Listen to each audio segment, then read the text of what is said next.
नमस्कार, आप देख रहे हैं IBC 24। मैं हूं आपके साथ विजय कुमार पंड्या। छत्तीसगढ़ की खबरों की शुरुआत करें, लेकिन उससे पहले बात बजट की। कोरोना संकट के बीच वित्त मंत्री निर्मला सीतारमण ने मुश्किल वक्त में जनता को राहत देने के लिए आम बजट पेश किया। ये पहला मौका था जब बजट दस्तावेज नहीं छपे और वित्त मंत्री ने पेपरलेस बजट पेश किया। कोरोना संकट से पैदा हुई परिस्थितियों के मद्देनजर मोदी सरकार ने इस बार बजट में हेल्थ सेक्टर पर सबसे ज्यादा फोकस किया है। हम आर्थिक स्थिति में भी हम मजबूत हो रहे हैं। ये पहला बजट है, इस नए दशक का ये पहला बजट है। ये डिजिटल बजट है और ये सभी आपके समर्थन से, सहयोग से हो पाया है। वित्त मंत्री निर्मला सीतारमण ने मुश्किल वक्त में जनता को राहत देने आम बजट पेश किया। दशक का पहला बजट 6 स्तंभों पर आधारित है। इसमें पहला स्तंभ है स्वास्थ्य और कल्याण, दूसरा स्तंभ है भौतिक वित्तीय पूंजी इंफ्रास्ट्रक्चर, तीसरा स्तंभ है आकांक्षी भारत के लिए समावेशी विकास, चौथा स्तंभ मानव पूंजी में नवजीवन का संचार, पांचवा रिसर्च और डेवलपमेंट और छठा स्तंभ न्यूनतम सरकार अधिकतम शासन है। हम इस बजट में जिन सिद्धांतों को लेकर चले हैं वो हैं ग्रोथ के लिए नए अवसरों, नई संभावनाओं का विस्तार करना, युवाओं के लिए नए अवसरों का निर्माण करना, मानव संसाधन को एक नया आयाम देना, इंफ्रास्ट्रक्चर निर्माण के लिए नए नए क्षेत्रों को विकसित करना, आधुनिकता की तरफ आगे बढ़ना, नए सुधार लाना। कोरोना वायरस के मद्देनजर इस बार आम आदमी की सेहत का खास ख्याल रखा है मोदी सरकार ने। स्वास्थ्य सेवाओं को मजबूती देने इस बार वित्त मंत्री ने आत्मनिर्भर स्वस्थ भारत योजना का ऐलान किया। सरकार की ओर से इसके लिए 64,180 करोड़ रुपए दिए गए। मोदी सरकार ने कोरोना वैक्सीन के लिए 35,000 करोड़ का ऐलान किया है। इस बार स्वास्थ्य क्षेत्र के बजट को 137% तक बढ़ाया गया है। हालांकि इस बार के बजट में टैक्स भरने वाले करदाताओं को कुछ खास नहीं मिला। वित्त मंत्री की ओर से आयकर स्लैब में कोई बदलाव नहीं किया गया, जिससे करदाताओं के हाथ जरूर मायूसी लगी है। लेकिन सड़क, रेलवे, मेट्रो और दूसरे आवागमन प्रोजेक्ट्स के लिए मोदी सरकार ने दिल खोलकर सौगात दी है। वित्त मंत्री ने रेलवे को जहां 1.10 लाख करोड़ का बजट दिया, चेन्नई, बंगलुरु, नागपुर और नासिक मेट्रो का विस्तार के लिए भी राशि का प्रावधान किया गया, जबकि सरकारी बस सेवा पर 10,000 करोड़ रुपए खर्च करेगी केंद्र सरकार। वित्त मंत्री की घोषणाओं में बंगाल समेत कई चुनावी राज्यों में होने वाली विधानसभा चुनाव की झलक भी दिखी। तमिलनाडु में 1.3 लाख करोड़ की लागत से नेशनल हाईवे प्रोजेक्ट, केरल में 65,000 करोड़ रुपए की लागत से नेशनल हाईवे की सौगात वित्त मंत्री ने दी, तो मुंबई कन्याकुमारी इकोनॉमिक कॉरिडोर और कोलकाता सिलीगुड़ी के लिए नेशनल हाईवे प्रोजेक्ट का ऐलान भी प्रमुख है। इस बार देश में डिजिटल जनगणना होगी। इसके अलावा स्पेस मिशन और लेह में सेंट्रल यूनिवर्सिटी बनाने का ऐलान भी बजट में किया गया है। प्रदूषण कंट्रोल के लिए वित्त मंत्री ने 5 साल में 2,000 करोड़ का प्रावधान किया है। वहीं किसानों की आय को 2022 तक दोगुनी करने का लक्ष्य भी सरकार ने रखा है।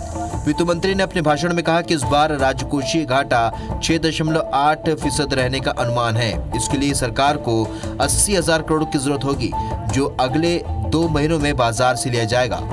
नई दिशा और एक नई दृष्टि देश के विकास और जन कल्याण की इस बजट में दी गई है। ये क्रांतिकारी बजट है, ऐतिहासिक बजट है, भारत की समृद्धि और विकास का बजट है। इसमें समाज के सब वर्गों का ध्यान रखा गया है। जितने बजट हुए हैं उससे सबसे ज़्यादा जीडीपी की गिरावट। दूसरी ओर मैं पहले ही कहता था ये सब कुछ बेच डालेंगे और वही हो रहा है। सरकारी बैंक से लेके बंदरगाह तक, सरकारी बीमा कंपनी से लेके बिजली लाइन तक, रेलवे के डेडिकेटेड फ्रेट कॉरिडोर से लेकर वेयर हाउस तक सबको बेचने की इसकी योजना है। कुल मिलाकर वित्त मंत्री के 2021-22 वाला डिजिटल बजट में आत्मनिर्भरता पर जोर दिया है, लेकिन पेट्रोल पर 2.5 और डीजल पर 4 रुपए का कृषि सेस लगने से आम लोगों को झटका जरूर लगेगा। Bureau report, IBC 24। और इधर केंद्र सरकार ने आज आम बजट पेश किया है। इस पर हर वर्ग के लोगों ने अलग अलग प्रतिक्रिया दी है। उनसे खास बातचीत की हमारे संवाददाता सौरभ सिंह परिहार ने। केंद्र की मोदी सरकार ने आज आम बजट पेश किया है और इस बजट में कई ऐसी नई चीजें हैं। वहीं लोगों का कहना है कि अपेक्षा अनुसार ये बजट नहीं है। जो उम्मीदें लगाई गई थी कोरोना काल में सरकार जो है बजट के माध्यम से जो है राहत देगी, लेकिन वो कहीं नहीं दिख रही, ऐसा लोगों का कहना है। अभी मैं एक जो है चाय चौपाल के पास हूँ। आप देख सकते हैं यहाँ पर आपको हर वर्ग के लोग मिलेंगे, जहाँ पे आप देख सकते हैं इनके पास कोई भी जो है सामान या दुकान इस टाइप का नहीं है। मैं आपसे जानना चाहूँगा कि आज मोदी का जो बजट पेश हुआ है उसमें आपको क्या उम्मीद थी? हम जैसे छोटे के लिए तो बजट उतना मायने नहीं है। इसमें अगर दुकान के लिए सरलीकरण कर देता जो लोन देने में तो ज़्यादा अच्छा रहता है। सर आप बताएंगे कि आज का बजट कैसे देख रहे हैं आप? देखिए जो कुछ है बजट तो है, मगर अभी जो उनने मेन बात बोली है स्वच्छ हवा के लिए भी उन्होंने एक योजना लाई है, ये सबसे महत्वपूर्ण है। जितने बजट आते रहते हैं कुछ कम ज़्यादा होगा, और जो उन्होंने किया है कि स्वच्छ हवा के लिए भी उन्होंने लाया है बजट, वो काफ़ी मुझे अच्छा लगा है। जी सर आप क्या कहेंगे? देखिए किसानों की आय बढ़ाने के लिए जो बजट लाया गया है वो एक स्वागतपूर्ण कदम है। इसके अलावा अनुसूचित जाति के विद्यार्थियों के लिए 35,000 करोड़ का कुछ दिया गया है। ये भी एक अच्छा काम है जो कि अलग से सरकार कर रही है, मैं समझता हूँ। और ज़्यादा अच्छा हो सकता है और होता रहेगा, हर बार होता रहेगा। बाकी फिर भी मैं समझता हूँ कि जहाँ तक है किसानों के लिए भी सोचा गया है, अनुसूचित वर्ग के विद्यार्थियों के लिए भी सोचा गया है। बजट में सीनियर सिटीजन को जो टैक्स में छूट है वो छूट तो है नहीं, खाली उनको फॉर्म भरना नहीं पड़ेगा, जबकि उनको छूट देनी चाहिए। किस तरीके से जो आम लोग हैं उनकी मिलीजुली प्रतिक्रिया आ रही है बजट को लेकर, और जैसे यहाँ पर हमने हर वर्ग के लोगों से बातचीत की है तो उनका साफ तौर पर कहना है कि जो योजनाएं बेहतर की जा सकती थी या नई बनाई जा सकती थी वो इसमें नया कुछ भी नज़र नहीं आ रहा है। लेकिन अब देखने वाली बात होगी जब मोदी सरकार ने इतना भारी भरकम बजट पेश किया है तो कहीं ना कहीं जो है जो अन्य योजनाओं पर खर्च होगा उससे भी कहीं ना कहीं देश में विकास की गति जो है आगे बढ़ेगी। कैमरामैन मुकेश के साथ सौरभ सिंह परिहार, IBC 24 रायपुर। प्रदेश कांग्रेस उपाध्यक्ष गिरीश देवांगना और संचार विभाग के अध्यक्ष शैलेश नितिन त्रिवेदी ने भाजपा नेताओं से धान खरीदी पर भ्रम फैलाने के लिए माफी मांगने को कहा है। कांग्रेस ने कहा है कि भाजपा नेता रमन सिंह, धर्मलाल कौशिक और विष्णुदेव साय ने धान खरीदी मामले पर भ्रम फैलाने की कोशिश की है। कांग्रेस नेताओं ने कहा कि भाजपा का किसान विरोधी चरित्र बार बार बेनकाब हो रहा है। कांग्रेस नेताओं ने कहा कि रिकॉर्ड धान खरीदी हुई जिसमें भाजपा नेता लगातार बाधा डालते रहे हैं और भ्रम फैलाते रहे हैं। फर्जी बातों को लेकर किसानों को राज्य सरकार के खिलाफ भड़काया गया। वहीं रमन सिंह ने कहा कि माफी कांग्रेस के नेताओं और सरकार को मांगनी चाहिए क्योंकि किसान अव्यवस्था की वजह से रो रहे थे। 1 लाख टन धान की खरीदी हुई है वो अपने आप में ऐतिहासिक है और पूरे देश में एक मिसाल बन गई है। किसानों से माफी तो कांग्रेस को मांगना चाहिए जो इस बार जितना रुलाया है, जितना पानी में नहीं भींगा धान उतने आंसुओं में भींगा है।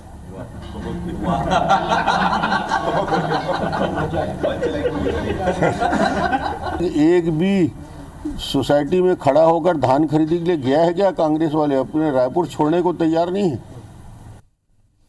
संसदीय सचिव विकास उपाध्याय ने आरोप लगाया है कि कुछ जिम्मेदार अधिकारी तत्कालीन बीजेपी के शीर्ष नेताओं के साथ मिलकर राज्य लोक सेवा आयोग सहित कुछ विश्वविद्यालयों में फर्जीवाड़ा कर सरकार को बदनाम करने की साजिश रच रहे हैं। उन्होंने कहा कि ऐसे अधिकारियों को चिन्हित कर उनके खिलाफ FIR दर्ज करने के साथ ही पद से हटाना चाहिए। संसदीय सचिव विकास उपाध्याय ने हाल ही के दिनों में छत्तीसगढ़ लोक सेवा आयोग द्वारा सहायक प्राध्यापक की भर्ती के साक्षात्कार में मुख्य परीक्षा में अनुपस्थित एक अभ्यर्थी को सम्मिलित किए जाने को गंभीरता से लिया है और कहा है कि राज्य लोक सेवा आयोग भाजपा शासनकाल के 15 वर्षों तक लगातार विवादों में रहा और बड़ी तादाद में धांधली होती रही। छत्तीसगढ़ की तर्ज पर असम प्रदेश में कांग्रेस की सरकार लाने के लिए मुख्यमंत्री भूपेश बघेल ने समन्वयक के तौर पर कमर कस ली है। कांग्रेस के राष्ट्रीय सचिव एवं असम प्रभारी विकास उपाध्याय असम में अपने 1 दर्जन साथियों के साथ जमे हुए हैं जो ब्लॉक स्तर पर कार्यकर्ताओं में सक्रियता ला रहे हैं। सीएम ने अपने खास सलाहकार विनोद वर्मा, राजेश तिवारी, रुचिर गर्ग, सुरेंद्र शर्मा और अरुण भद्रा को असम भेजकर कांग्रेस कार्यकर्ताओं को बूथ स्तर पर प्रशिक्षित करने के लिए तैनात किया है। ये नेता 29 और 30 जनवरी को गुवाहाटी में कांग्रेस कार्यकर्ताओं को प्रशिक्षण देने के बाद विधानसभा स्तर पर ट्रेनिंग की शुरुआत की है।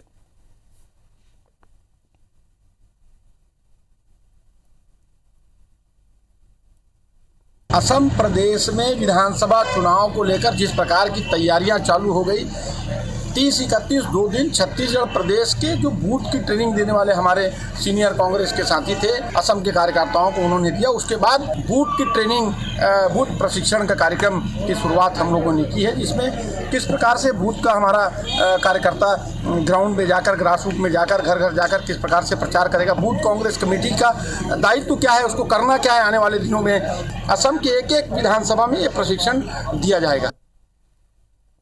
छत्तीसगढ़ के स्वास्थ्य मंत्री टी.एस. सिंहदेव इन दिनों सरगुजा जिले के दौरे पर हैं। इस दौरान उन्होंने अंबिकापुर मेडिकल कॉलेज के निर्माणाधीन भवन का निरीक्षण किया। मेडिकल कॉलेज प्रबंधन के साथ बैठक करके निर्माण कार्य में हो रही लेट लतीफी पर चिंता जाहिर की। मेडिकल कॉलेज के हॉस्टल बिल्डिंग को 10 दिनों के भीतर तैयार करने के लिए बिल्डर और मेडिकल कॉलेज प्रबंधन को निर्देशित किया। मंत्री सिंहदेव ने गर्ल्स हॉस्टल का भी निरीक्षण किया और कहा कि बच्चों के एडमिशन हो चुके हैं, ऐसे में इन्हें नई बिल्डिंग में शिफ्ट किया जाना था, जो अब तक नहीं हुआ। स्वास्थ्य मंत्री ने चिंता जताते हुए मेडिकल कॉलेज प्रबंधन और ठेकेदार को जल्द काम पूरा करने और गर्ल्स हॉस्टल के छात्राओं को नए बिल्डिंग में शिफ्ट करने के निर्देश दिए।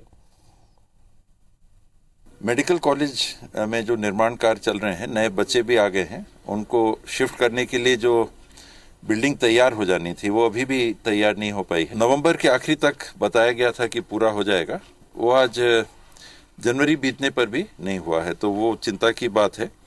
पर जो उपयोग में तत्काल लाना है वो मार्च के अंदर हो जाएगा, ऐसा विश्वास है।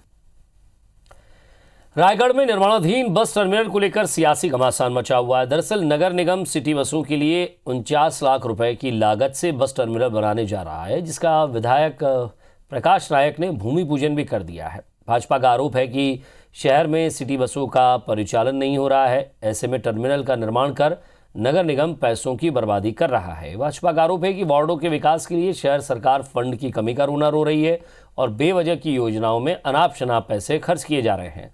भाजपा कार्यकाल में रायगढ़ शहर में परिचालन के लिए राज्य शासन ने 30 बसें भेजी थी। इन बसों के लिए पूर्व में भी 40 लाख खर्च कर डिपो बनाया गया था। 4 सालों में इसमें से 4-5 बसों का परिचालन ही हो पाया।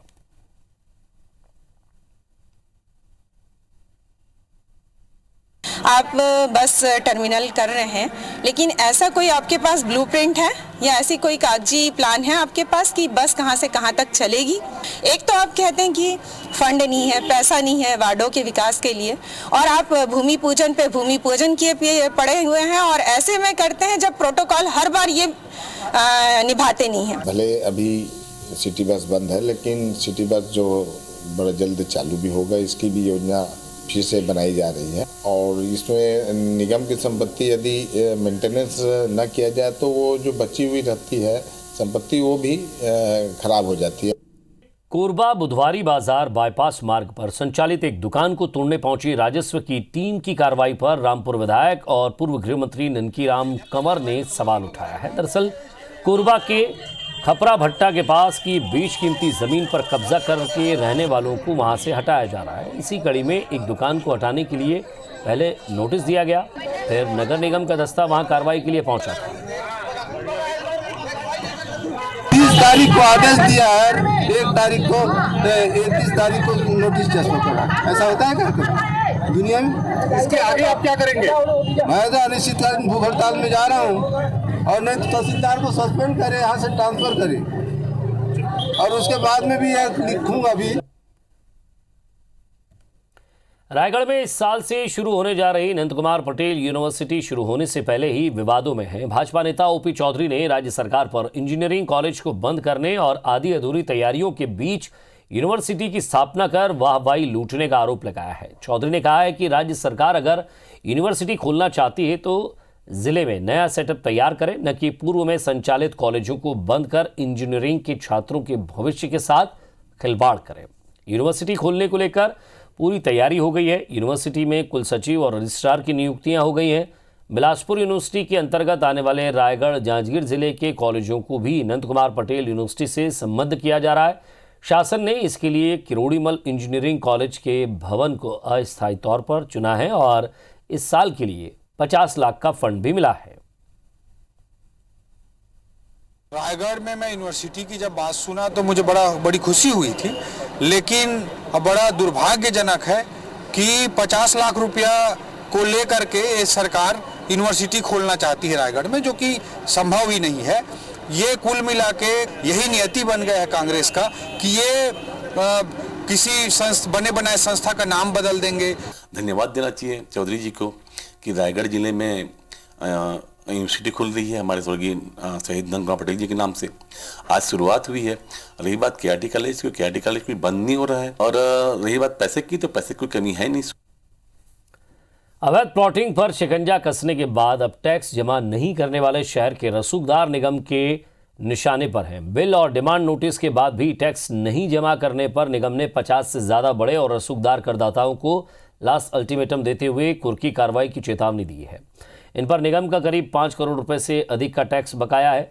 इसमें कई लोग 10 से 12 वर्षों से टैक्स जमा नहीं कर रहे थे। दरअसल दिसंबर से जनवरी तक निगम ने टैक्स वसूली के लिए करीब 5000 लोगों को नोटिस जारी किया था, जिसमें से महज कुछ 100 लोगों ने ही निगम में टैक्स जमा किया, जबकि टैक्स जमा नहीं करने वालों की सूची में शहर के कई रसूखदार टॉप पर हैं, जिन पर करीब 5 करोड़ रुपए से अधिक का टैक्स वसूली बकाया है। इनमें से कई ऐसे हैं जिन्होंने 10 से 12 वर्षों से टैक्स जमा नहीं किया।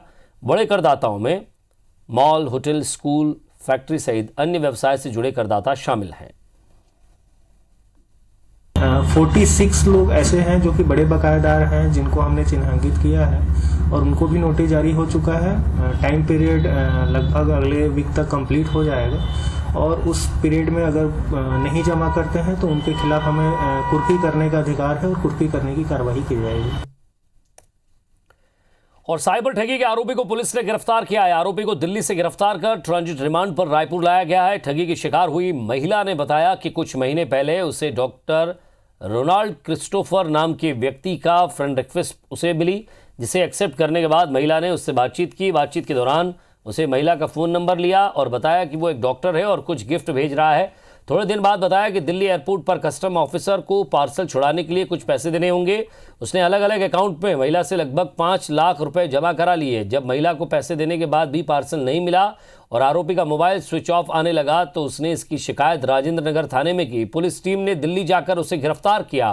पूछताछ की तो पता चला कि आरोपी ने अलग अलग नाम से 50 से ज़्यादा फेसबुक आईडी बना रखी थी। इन आईडी से महिलाओं से दोस्ती कर उन्हें झांसे में लेकर ठगी करता था। इसमें मुकदमा दर्ज था। हमारी साइबर की टीम इसमें लगी हुई थी। साइबर की टीम ने इस पे एनालिसिस किया और इसका लोकेशन दिल्ली क्षेत्र में आया, जो कि थाना द्वारका और काकरोल एरिया से एक विदेशी नाइजीरियन नागरिक जिसका नाम है इग्नातुस नोरोका, इसको गिरफ्तार करके लाया गया है। बिलासपुर हाईकोर्ट ने रेप केस संबंध में निचली अदालतों के लिए आदेश जारी किया है, जिसमें कोर्ट ने कहा है कि रेप केस के आदेश का या निर्णय में पीड़िता का नाम नहीं होना चाहिए। इसी तरह रेप की जांच करने वाले पुलिस अधिकारियों के लिए भी दिशा निर्देश जारी किए गए। हाईकोर्ट ने कहा है कि पुलिस अधिकारियों को सील बंद लिफाफे में सुप्रीम कोर्ट के निर्देश के मुताबिक चालान पेश करना चाहिए। कोर्ट ने डीजीपी और गृह सचिव को कहा है कि एसपी को सर्कुलर जारी करें कि आदेश का सख्ती से पालन हो सके। आपको बता दें कि बिलासपुर के भरत बजाज ने हाईकोर्ट में एक याचिका जारी की थी, जिसमें उन्होंने पुलिस के आवेदन पर बिलासपुर एट्रोसिटी कोर्ट के डीएनए जांच कराने के आदेश को चुनौती दी। कहा कि निचली अदालत ने उनको सुनवाई अवसर नहीं दिया और एक तरफा आदेश जारी कर दिया। सुनवाई के दौरान हाईकोर्ट ने पाया कि पुलिस ने अपने आवेदन और कोर्ट ने अपने आदेश में रेप पीड़िता का नाम लिखा है। रायपुर पुलिस ने डबल मर्डर के 2 आरोपियों को गिरफ्तार कर जेल भेज दिया है। तीसरा आरोपी अब तक पुलिस गिरफ्त से दूर है। तीसरे आरोपी के गिरफ्तारी के बाद ही हत्याकांड के कारणों का खुलासा होने के बाद पुलिस कर रही है।